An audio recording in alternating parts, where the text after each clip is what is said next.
এখনো যে কোনো ধরনের সেবা পেতে হলে কাগজপত্রের মাধ্যমে সেটা আবেদন করা বা আমাদের সিস্টেমেটিকটা কেমন জানি একটু আগের সময়ের। এখন যেখানে পুরো বিশ্ব চলছে আসলে মূলত ডিজিটালাইজড ওয়েতে, আমরা এখনো সেই মানধাত্তা আমলে পড়ে আছি। আপনার জায়গাটা কেমন, অভিজ্ঞতাটা কেমন আসলে? ধন্যবাদ ভাইয়া। আমি শুরুতে বলতে চাই যে আসলে এরকম সমস্যাটা কেন থাকবে বা কেন পরিবর্তন হবে না। আমি ভোট দিব, আমি হাতেই ভোট দিব, আমি নির্দিষ্ট একটা দলকেই ভোট দিব, কিন্তু আমি সন্দিহান যে পরিবর্তনটা আসবে কিনা। কারণ আপনি যদি দেখেন গত 15 বছর একটা দলকে বলা হইতো যে একটা একটা শিবির ধরে ধরে জবাই কর। এখন কিন্তু কি বলা হচ্ছে, গুপ্ত গুপ্ত।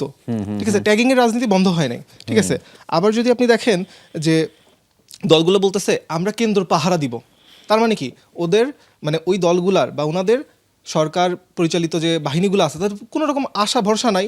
আর একটা দল যখন তাদের ইশতেহারে 24-25 নম্বরে নারী তরুণদের নিয়ে কথা বলতেছে, আবার দেখেন 5% দিবে শুধু স্বাস্থ্য খাতে, 5% শিক্ষা খাতে, 100 ভাগের 5% দিয়ে আপনি কি উন্নতি করবেন, আপনি কি পরিবর্তনটা নিয়ে আসবেন? আমার তো এখনো সন্দিহান। আমি কিন্তু আমি এখানে একটু আপনার একটা যুক্ত করতে চাই।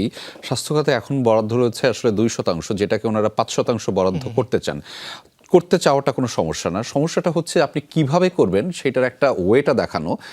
আপনি যেই দলের কথা বলছেন, আমি হয়তো স্পেসিফিকভাবে নামটাই বলছি না, তারা যেই 5% বরাদ্দ করবেন তাদের ওয়েটা কি, কিভাবে করবেন, এটা কি বাস্তবসম্মত কিনা সেটাও কিন্তু তারা দেখাননি। আপনার কি মনে হয় সেরকম? তারা আসলে যে কি দেখাচ্ছে, তারা শুধু দেখাচ্ছে ফ্যামিলি কার্ড, তারা শুধু দেখাচ্ছে যে বেকারত্ব কার্ড। আমি একটা কথা বলতে চাই যে আমার কাছে মনে হয়, ব্যক্তিগতভাবে মনে হয় তারাই রাজনীতিতে খুবই অ্যাক্টিভ যারা বেকার। আচ্ছা, মানে আপনি যদি দেখেন যে একটা 9টা 5টা কর্মী যে কি রাজনীতি করবে, মিছিল করবে, করতে পারবে না তো ভাই।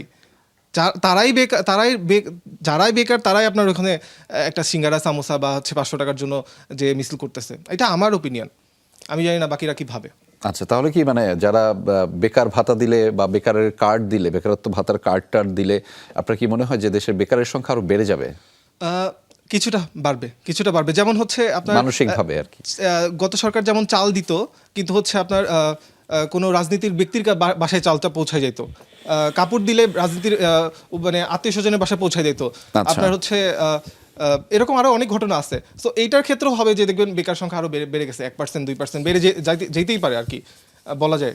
নিশ্চয়ই। আমরা একটু ওয়াসিম আকরাম আপনার কাছে যেতে চাই যে আমি অনেকগুলো শব্দ বলবো, এই শব্দগুলো আমাদের প্রাত্যহিক জীবনে এবং জাতি হিসেবে আমরা সবাই কম বেশি ফেস করেছি। চাকরি, দুর্নীতি, শিক্ষা, নিরাপত্তা, জলবায়ু, ট্রান্সপোর্ট, এবং এই প্রত্যেকটার সাথে যদি সংকট শব্দটা যুক্ত করি তাহলে প্রত্যেকটার সাথেই সংকট আছে এবং সেই সংকটের মাত্রাটা অনেক বেশি।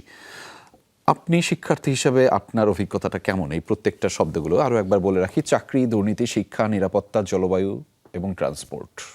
ধন্যবাদ ভাইয়া। আমার কোশ্চেন হচ্ছে কি, প্রথমেই যে হচ্ছে আমরা তো হচ্ছে এখন ফাইনাল ইয়ারে যারা আছি, তারপর আমরা একটা সময় চাকরিতে যাব, তা আমরা এখনই কি প্রপার ওয়েতে সিভি লিখতে পারি? এটা হচ্ছে আমার কোশ্চেন সবার। মানে স্কিল ডেভেলপমেন্টও হয় নাই? ডেভেলপমেন্ট এখনো হয় নাই। গত 17 বছর যা হয়েছে রিসেন্টলি আপনি যদি দেখেন, তাহলে হচ্ছে একটা সরকার যে ছিল তারা শিক্ষাক্ষেত্রে কি করছে, রান্না বান্না ঢুকাইছে, তারপরে গিয়ে হচ্ছে নাচ গান ঢুকাইছে। তো এটা তো আপনার শিক্ষা ব্যবস্থা তো কখনো হতে পারে না। এখন যে সামনে যে সরকারটা আসবে তারা শিক্ষা নিয়ে কতটুকু ভাবে, তারা সেটাও প্রমোট করতে চাচ্ছে না, ঠিকভাবে সেটা প্রমোট করতেও পারতেছে না ধরতে গেলে। তারপর হচ্ছে আমার এবার নিরাপত্তায় আসি। আমি যখন মানে ঢাকায় আসি, আমি খুলনা ছিলাম, আমি খুলনার বাসিন্দা। তা আমি যখন ঢাকায় আসি তখন দেখছি যে আপনার লোকাল ট্রান্সপোর্ট যেগুলো হয়, সেখানে হচ্ছে ছেলে এবং মেয়ে উভয়ই হচ্ছে ওইখানে যাত্রা করে, কিন্তু ওইখানে হচ্ছে হ্যারাসমেন্টের শিকার হচ্ছে মেয়েরা বেশি হয়। জি। এখন পর্যন্ত কোন সরকার এই হ্যারাসমেন্টের জন্য আপনার হচ্ছে পদক্ষেপ নিছে? এখন পর্যন্ত দেখিনি।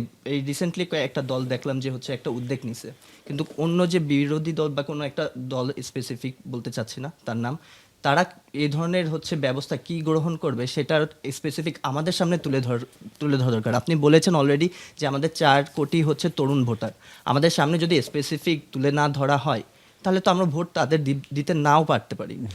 তারপরে যদি হচ্ছে আপনি দেখতে চান, যদি হচ্ছে গ্রামগঞ্জে, আমরা তো মানে আমরা হচ্ছে শহরে অঞ্চলে বসবাস করি বলে জানতে পারি যে হ্যাঁ আর না, দুটা ভোট হচ্ছে গণভোট, কিন্তু গ্রামে যারা হচ্ছে বসবাস করতেছে সেখানেও তরুণ আছে আমাদের মতো, যে সেখানে কি তারা জানে? একটা রিসেন্টলি প্রতিবেদনে আমরা দেখেছি যে হচ্ছে অনেকাংশ মানুষ জানে না হ্যাঁ না ভোট কি। সেটার জন্য তারা কতটুকু প্রমোট করতেছে, দুই পক্ষে যেখানে যারা আছে তারা কি কতটুকু প্রমোট করছে, এটা নিয়ে হচ্ছে আমার এখন এই সংকট বলতে পারেন বা আমার চিন্তা ভাবনা বা সেটা নিয়ে আসলে আপনার ভোটাধিকার প্রয়োগের ক্ষেত্রটা আসলে ব্যাপ্তি ছড়াচ্ছে বা চিন্তা ভাবনার মধ্যে রয়েছে। আয়েশা সুমাইয়া, আপনার কাছে জানতে চাই একই ধরনের কথা, যদি আমি যে শব্দগুলো বললাম, চাকরি, দুর্নীতি, শিক্ষা, নিরাপত্তা, জলবায়ু কিংবা ট্রান্সপোর্ট, সংকট আমাদের রয়েছে, আপনার অভিজ্ঞতাটা একটু জানতে চাই সেই সংকটের ক্ষেত্রে। নিশ্চয়ই আপনিও ভুক্তভোগী, এবং একই সাথে এবারের ভোটাধিকার প্রয়োগের ক্ষেত্রে আপনার কেমন অনুভূতি হচ্ছে? জি, থ্যাংক ইউ। ফার্স্টলি আমি যদি বলতে চাই কোনো কিছু নিয়ে, আমি চাকরি নিয়ে ফার্স্টে বলবো, কজ জি। আমাদের পড়াশোনা অলমোস্ট শেষের দিকে, সো এরপরে আমাদেরকে কোথাও একটা জয়েন করতে হবে। But the main thing I face as a student, আমাদের পার্ট টাইমের ব্যবস্থাটা খুবই কম। লাইক আমি যদি বলতে চাই যে আচ্ছা ঠিক আছে আমি এখন একটা পার্ট টাইম করব, দেখা যাচ্ছে আমি আমার পড়াশোনার শিডিউলের সাথে চাকরির টাইমটা মেলাতে পারছি না। বাট বাইরের দেশে আমি যদি এটাকে নোটিস করি, দ্যাটস মানে সেখানে এটা ম্যান্ডেটরি যে না, তোমাকে পড়াশোনার পাশাপাশি তোমাকে পার্ট টাইম কিছু একটা করতে হবে। অ্যান্ড আমি মনে করি যে এই পার্ট টাইমের ব্যবস্থাটা আমাদের এখানে নাই দেখে আমাদের বেকারত্বের হারটা অনেক বেশি আর কি। জি। মানে one thing leads to another. So part টাইমের যদি সমস্যাটা আমরা একটু সলভ করতে পারি, বা ওরা যদি আমাদেরকে বলতে পারে যে হ্যাঁ ঠিক আছে আমি যদি আসি, আমাকে একটা ফুল প্ল্যান দেওয়া হয় মানে আমাদেরকে আর কি, যে আমরা একটা পার্ট টাইম ব্যবস্থা করে দিব সবার জন্য, সব স্টুডেন্টের জন্য, বা ইউনো সিম্পলিফাই করা যে হ্যাঁ এটা আমাদের খুঁজতে একটু ইজি হবে, তাহলে দেখা যায় একটার সাথে আরেকটার প্রবলেমের সলভিংটা ভালো হবে আর কি। আর ফর দ্য ভোট, আমার মা এখন পর্যন্ত কখনোই ভোট দেয়নি। আচ্ছা। This is the first time মানে আমি ভোট দিব আর কি। আব্বুও বলতো যে না ভোট দেওয়ার কি আছে, তোমারটা তো হয়েই যাবে, মানে আম্মুকে বলতো আর কি তোমারটা তো হয়েই যাবে, তোমার যাওয়ারই দরকার নেই, শুধু শুধু লাইনে দাঁড়িয়ে থেকে আর কি। So, এবার তো ভোট দিচ্ছেন তাহলে? জি অবশ্যই, ঠিক এটা আছে। ফার্স্ট টাইম আমি ভোট দিচ্ছি, দেখা যাক কি হয়। দেখা যাক, আমরা সবাই এক্সাইটেড ভোটটা দেওয়ার জন্য, যে নিজেদের ভোটাধিকার প্রয়োগটা করতে হবে।